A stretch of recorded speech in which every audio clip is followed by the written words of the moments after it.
तो हम लोग एक और वचन पढ़ेंगे, लुका 6:38 पढ़ते हैं। आवाज नहीं है, बोर तो नहीं हो गए? पोटला देखना है, वो पोटला कौन सा खुलने वाला है? हाँ, तो आने वाले, बस पोटले के पास में आने वाले हैं, बस खत्म करने वाला हूँ। 6:38 पढ़ दीजिए। दिया करो हाँ। तो तुम्हें भी दिया जाएगा। हाँ जी। लोग पूरा नाप दबा दबा कर और हिला हिला कर और उभारता हुआ तुम्हारी गोद में डालेंगे, क्योंकि जिस नाप से तुम नापते हो उसी से तुम्हारे लिए भी नापा जाएगा। हालेलुया। थोड़ा कड़वा है, यहाँ थोड़ा कड़वा है, ये टर्म्स कंडीशन बहुत कड़वा है। यहाँ परमेश्वर का वचन क्या कहता है? जिस नाप से तुम नापते हो तुम्हारे लिए भी वही नाप इस्तेमाल किया जाएगा, तुम्हारे लिए भी उसी नाप से नापा जाएगा। तो इसलिए हम जिस नाप से नापते हैं, अगर मान लो किसी को देना है, होता जिस नाप से तुम नापोगे तुम्हारे लिए भी नापा जाएगा। अगर किसी आप भाई या बहन की आप मदद करने जाते हो तो दिल से करो मदद। वो मेरा टॉपिक अलग था, वो तो अलग बात है, मैंने एक उदाहरण दी है। तो अगर हम लोग किसी की मदद करते हैं, किसी जरूरतमंद की, मैं गरीब नहीं बोलूंगा, जरूरतमंद बोलूंगा। अगर कोई जरूरतमंद की हम लोग मदद करते हैं जाके, तो उसको इंसल्ट करने के लिए मदद नहीं करना है, उसको हम लोग ऐसे इस टाइप से मदद करना है, उसको फील ना हो कि मैं उसकी मदद की है, वो उसका मन भी दुखी होता होगा। एक बार कंबल होता है तो ऐसे कंबल बोलने से नहीं होता ना, उसको कंबल को बोलता है ना, वो बाइबल में लिखा ना एक जगह, मेरे को वर्ष अभी याद नहीं कि हाँ याकूब में, कि आप गरीब जरूरतमंद की जरूरत को पूरा करो। मैं तैयार कर रहा हूँ आप लोगों को, इसलिए पोटला लास्ट में आके खुलेगा। तो अगर ये सारी चीजें हम करते हैं तो वो सारी चीजें हमारे जीवन में होगी। अभी मैं खोलने जा रहा हूँ वचन को। तो इसलिए बोला कि आप बोलोगे हाँ यार उसको ठंडी बहुत लग रही है यार, कंबल देना चाहिए था उसको। नहीं, उसको उसके पास यार वो कंबल लेना चाहिए उसको। अरे कंबल होता तो यार वो तेरे को बोलने की क्या जरूरी थी? मेरे घर में कंबल होगा तो मैं तो ले लूंगा ना, मुझे ठंडी लग रही है। जब है ही नहीं है तो मैं तो ऐसे ही करूंगा ना, है ही नहीं है। तो अगर मेरा कोई विश्वासी भाई बहन है, या मेरा दोस्त है, या फ्रेंड है, या रिश्तेदार है, उसका फर्ज बनता है मेरे हालात को देखते हुए, नहीं यार उसके हालात ऐसे, चलो कंबल नहीं ले सकता, मैं लेके दे देता हूँ, तो दे दो उसको कंबल। ये होता है मदद, बोल के नहीं होता, करना है तो कर दो।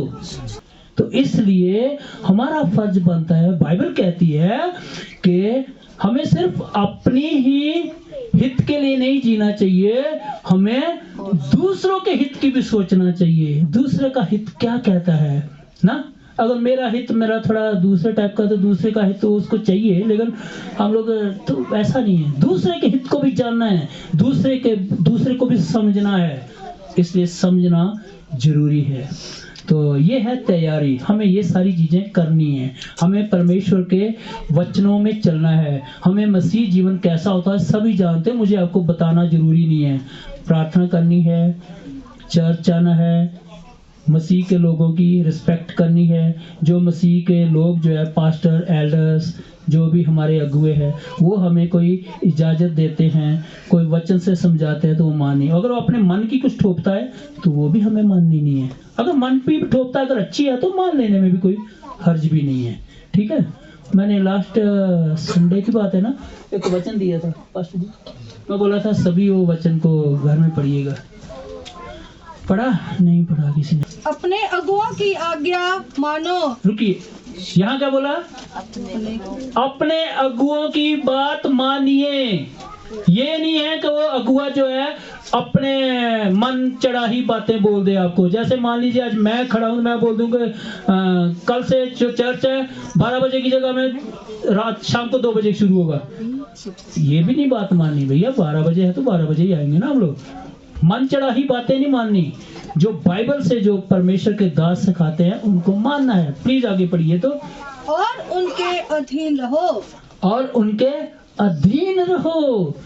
अगर कोई परमेश्वर का दास हमें कोई आज्ञा देता है कि सिस्टर आज खाना हो रहा है, आज 3-4 सिस्टर जाएंगी वहां रोटियां बनाएंगी, मैं तो इतना दामी वाला सूट पहना, मैं नहीं बनाऊंगी, ऐसे करके बोले ना।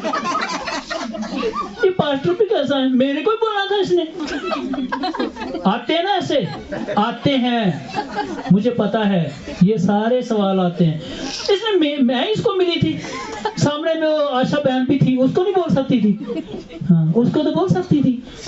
इसलिए अगर कोई परमेश्वर का दास मिनिस्ट्री के लिए आपको कोई कार्य देता है, उसको करना है सवाल। अगर ये सारी चीजें करते, मैं आपको बोला ना, मैं पका रहा हूँ आपको वो पोटला खोलने के पहले, ये सारी चीजें आप करेंगे तो 100% वो वचन आपके जीवन में काम करेगा। और नया साल जो आने वाला है, समझ लीजिए आपको आशीष आशीष आशीष इधर से भी आएगी, इधर से भी आएगी। अरे मेरा तो जगह कम होगी, अब कहाँ रखूं मेरे। तो ये है परमेश्वर का वचन। प्लीज आगे बढ़िए। क्योंकि वे उनके समान तुम्हारे प्राणों के लिए जागते रहते हैं। यस, उनके समान। किन के समान? जिन्हें लेखा नहीं, उधर ही रखिए, यहाँ फिर से पढ़िए, फिर से। क्योंकि वे उनके समान तुम्हारे प्राणों के लिए जागते रहते हैं। उनके समान तुम्हारे प्राणों के लिए जागते रहते हैं। किन के प्राणों के लिए? कलीसिया के प्राणों के लिए। कौन से प्राण? आत्मिक प्राण। क्योंकि आज जो हमारी मंडली, जो हमारे अगुए, जो 40 दिन के फास्टिंग रखते हैं, हफ्ते के रखते हैं, 20 दिन के रखते हैं, अलग अलग, किन के लिए? हमारी कलीसिया के लिए, ताकि हमारी कलीसिया जागती रहे, उनके प्राण स्वस्थ रहें। शारीरिक नहीं, ये आत्मिक बात चल रही है।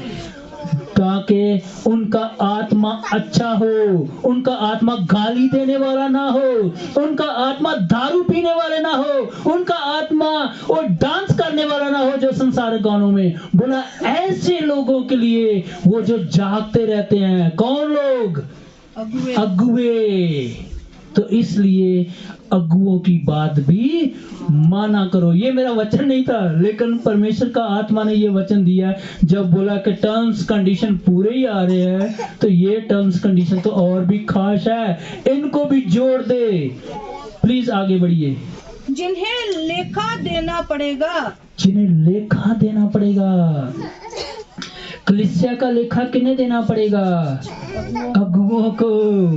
तो देखिए उनका दंड कितना भारी होगा अगर वो आपका ध्यान नहीं रखते, आपके आत्मा का जो आत्मिक फीड है वो नहीं देते, आपको आत्मिक भोजन नहीं देते, तो समझ लीजिए कि उनके ऊपर कितना बड़ा वो है, ये खतरा मंडरा रहा है।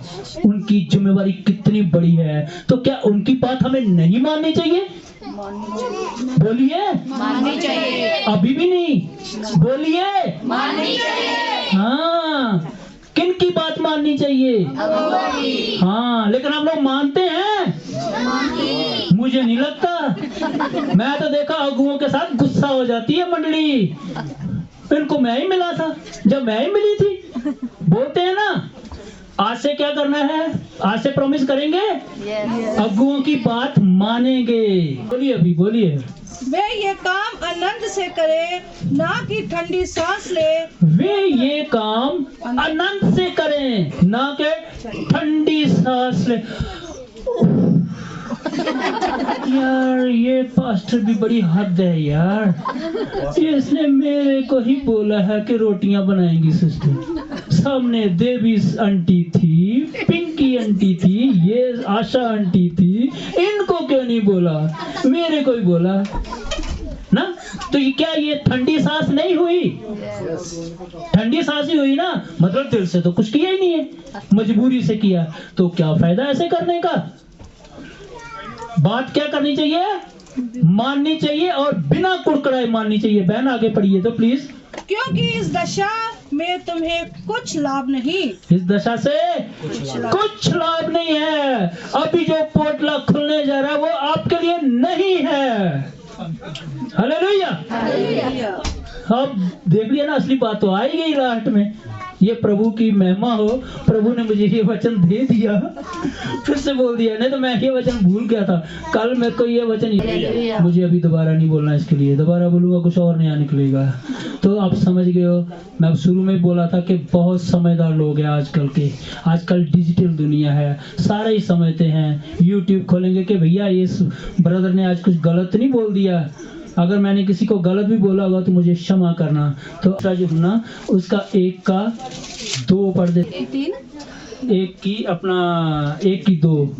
हे प्रियो मेरी ये प्रार्थना है कि, हे प्रियो मेरी ये प्रार्थना है कि जैसे तू आत्मिक उन्नति कर रहा है, कि जैसे तू आत्मिक उन्नति कर रहा है, वैसे ही तू सब बातों में उन्नति करे। वैसे ही तुम उन सारी बातों के लिए भी तुम उन्नति करे। कौन सी बातों के लिए? अगर मैं जॉब कर रहा हूँ तो परमेश्वर मेरी जॉब में उन्नति करे। अगर मैं बिजनेस कर रहा हूँ, प्रभु मेरी बिजनेस में भी उन्नति करे। अगर मैं स्टडी कर रहा हूँ तो प्रभु मेरी स्टडी में भी मदद करे ना, सारी चीजों में उन्नति। लेकिन साथ साथ क्या है, सबसे पहले क्या बोला है?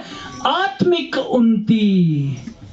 आत्मिक उन्नति मेन है। बोला जिसके पास परमेश्वर का आत्मा नहीं है वो परमेश्वर का जन नहीं है। शाबाश, वेरी गुड। तो अभी हमारी चॉइस है, हमें क्या लेना है। हमें आत्मिक न शारीरिक, लेकिन आत्मिक लेने से हमारी दोनों चीजें पूरी हो जाती हैं। लेकिन शारीरिक की तरफ ज्यादा ध्यान देते हैं तो सिर्फ शारीरिक ही रह जाते हैं, असली चीज खो देते हैं। लेकिन अगर असली को पा लेते हैं तो वो हमें गिफ्ट में मिल जाती है, एनक्लोजर्स है, साथ में एनक्लोज होके आ जाती है, उसके साथ अटैच होके आ जाती है। कि मैं चाहता हूं कि मेरी सारी कलीसिया जो है आशीष से कोई भी वंचित ना रहे, सारे लोगों को आशीष मिले। आप मेरे लिए भी प्रार्थना करें, मैं आपके लिए, मेरी खास करके मैं यूथ के लिए ज़्यादा प्रार्थना करते रहता हूँ। तो यूथ में मेरे को कुछ प्रार्थनाओं का उत्तर भी मिला, ऐसी बात नहीं है, मैं परमेश्वर का धन्यवाद करता हूँ। तो इसलिए चलिए अभी हम लोग खुल जा, वेरी गुड। चलिए एक वचन का, तो आप तैयार हो चुके, सब आपने सुन लिया क्या क्या करना है। हमें प्रार्थना में बढ़ना है, गाली नहीं देनी है, सबसे बड़ा तो यही लोचा है। ये गाली देनी नहीं बंद होती, लेकिन आज से करिए। अब देखिए इसका फल इसी पुलपिट में गवाही होगी, ठीक है। गाली नहीं देनी है, गलत काम नहीं करने हैं, और क्या बोलते हैं, बहुत सारी चीजें हैं जो ऑपोजिट है, जो परमेश्वर का, सिंपल मैं कहूँ तो जो परमेश्वर का वचन इजाजत नहीं देता तो वो ना करें, कोशिश करें, ठीक है। बस इसी में सब समझ गए हैं, समझदार कलीसिया है। लेकिन मुझे एक और भी गर्व होता है, हमारी कलीसिया बहुत अच्छी है। बहुत सारे लोगों से जब हम लोग सुनते हैं ये सारी चीजें तो अपनी कलीसिया के ऊपर गर्व आता है। क्योंकि अगर हम लोग किसी से गुस्सा भी हो जाते हैं तो ज़्यादा दिन नहीं गुस्सा, मेरे ख्याल एक ही दिन रहता है, अगला दिन फिर से हम लोग एक दूसरे को क्षमा भी कर देते हैं। तो अच्छी बात है, गुस्सा आना भी बोला जायज़ है। बाइबल कहती है गुस्सा आना भी जायज़ है। जिसके अंदर गुस्सा नहीं ना होता है वो मतलब ठंडा है बंदा, वो बंदा ठंडा है। गुस्सा आना भी जरूरी है, लेकिन गुस्से की एक लिमिट है। क्या लिमिट है? शाम को सूरज ढलने का पहले वो गुस्सा खत्म हो जाना चाहिए। सिर्फ ये नहीं कि ऊपर से दिखावे के लिए खत्म, अंदर ही अंदर में उसने मेरे को बोला था, सही वक्त आने से देखूंगा इसको। ऊपर से जेम्सी ब्रदर कैसे हैं, परिवार सब ठीक है, इसने मेरे को बोला था एक दिन समय आएगा। ऐसा वाला गुस्सा ठंडा नहीं करना है, दिल से ठंडा करना है। तो चलिए, तो निकाल लिया पहला कुरिन्थियों 2 का 9 पढ़ दीजिए। सबको पता है इसके बारे में, सबको पता है? हाँ जी, देखा कितनी अच्छी कलीसिया है हमारी। परंतु जैसा लिखा है, जो बातें आंखों ने नहीं सिस्टर आस्ते आस्ते पढ़िए, मैं इसको एक ही बार खत्म करना चाहता हूँ। 2 की 9 परंतु जैसे लिखा है, जो बातें आंखों ने नहीं देखी और कान ने नहीं सुनी, और जो बातें मनुष्यों के चित्त में भी नहीं पड़ी, वे ही है जो परमेश्वर ने अपने प्यार करने वालों के लिए तैयार कर रखी है। यहाँ अभी देखिए, अगर आप लोगों ने जितने में मैं टर्म्स कंडीशन आपको बता दिए, अभी समाप्ति में है, आप इनको ले लेना भैया, इस वचन को प्लीज आप ले लेना। और आपके जीवन में पता क्या होने जा रहा है इन दोनों के लिए। अभी हम लोगों ने पढ़ा था ना, इसका जो तीसरा यूहन्ना का जो 1-2, उसमें भी लिखा ना कि आत्मिक उन्नति और शारीरिक उन्नति भी होगी।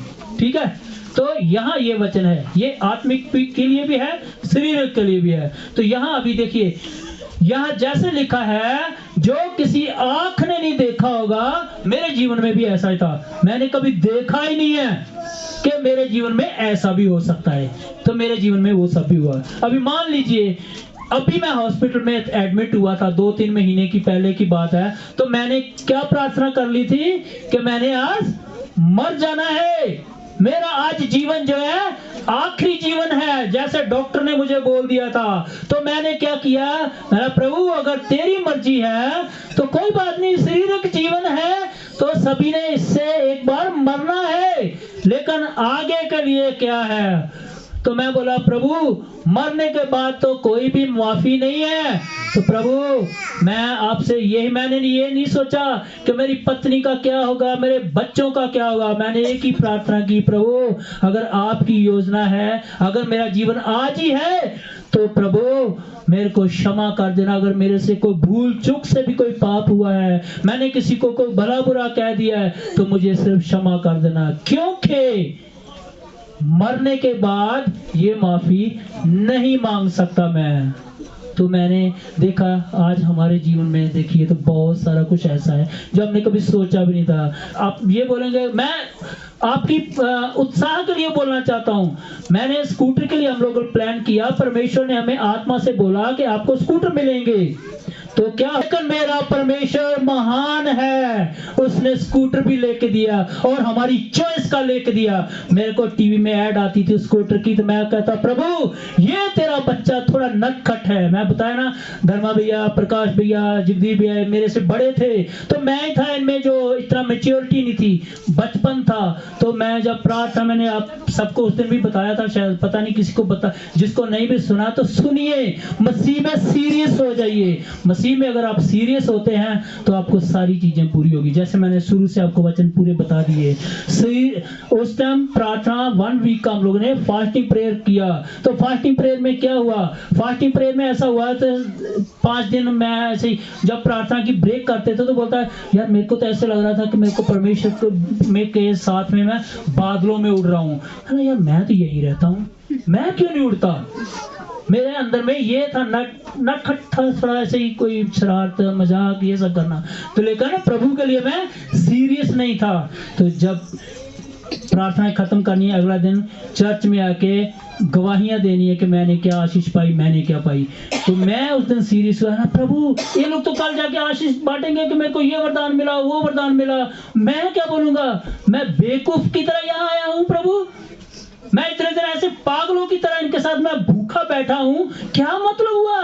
प्रभु मेरे को भी कुछ चाहिए, मुझे भी कुछ गिफ्ट दीजिए। जब ऐसा हुआ तो मेरे को उस दिन होली स्पिरिट मिला, इतना होली स्पिरिट मिला, समझ लीजिए जैसे मेरे ऊपर किसी ने पानी डाल रहा है और मैं पूरा भीग गया और खत्म ही नहीं हो रहा, वो मोमेंट खत्म नहीं हो रहा। और मैं चाहता भी नहीं था वो खत्म हो, लेकिन समय के मुताबिक हमें खत्म करना पड़ा। तो उस टाइम परमेश्वर ने गवाही की कि तुम लोग को स्कूटर मिलेंगे, तुम लोग कहाँ कहाँ बड़ी दूर दूर जाते हो परमेश्वर का वचन लेके, तुम लोग कोई मैं परेशानी देखी है, स्कूटर तो मिले भी। तो मेरे कहने का मतलब है कि परमेश्वर जो है वो हमारे विरोधियों को मुंह बंद कर देता है, लेकिन हमें आशीष देता है और हमें ऊपर उठाता है। तो ये था, स्कूटर भी मिल गया, गाड़ी भी मिल गई, ये सारा, ये मेरी औकात नहीं थी, साइकिल लेने की औकात नहीं थी। ठीक है, तो मेरे कहने का मतलब है मेरी आंखों ने नहीं देखा था, मेरे कान ने ऐसा सुना भी नहीं था, और मेरे क्या बोलते हैं इसको चित्त में भी नहीं आया था कि इतनी, इसलिए ये चीज मेंशन किया है कि मेरी औकात नहीं थी, बिल्कुल नहीं थी, एक साइकिल लेने की औकात नहीं थी। बड़ी बात तो, दूसरा तो बहुत बड़ी बात है।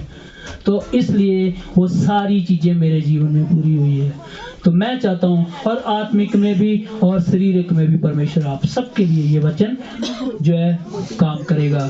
और आइए हम लोग सब मिलकर प्रार्थना करें कि हम सबके जीवनों में ये जो क्रिसमस गिफ्ट है सबके जीवनों में हमेशा के लिए बना रहे। सारे मिलकर प्रार्थना करें और सब जो है दिल से प्रार्थना करें। और आने वाले समय में जो हम लोग नए साल में एंट्री होने वाले हैं, परमेश्वर हम सबको जो है गवाहियों के साथ यहाँ लेके आए। सारे अपनी आंखें बंद करें। सब खुश हैं आज के वचन के लिए? जो किसी को आशीष नहीं मिली उसके लिए भी हम लोग प्रार्थना करेंगे। अगर जिसका दिमाग यहाँ नहीं था उसके लिए भी हम प्रार्थना करेंगे कि परमेश्वर उनको भी आशीष दे।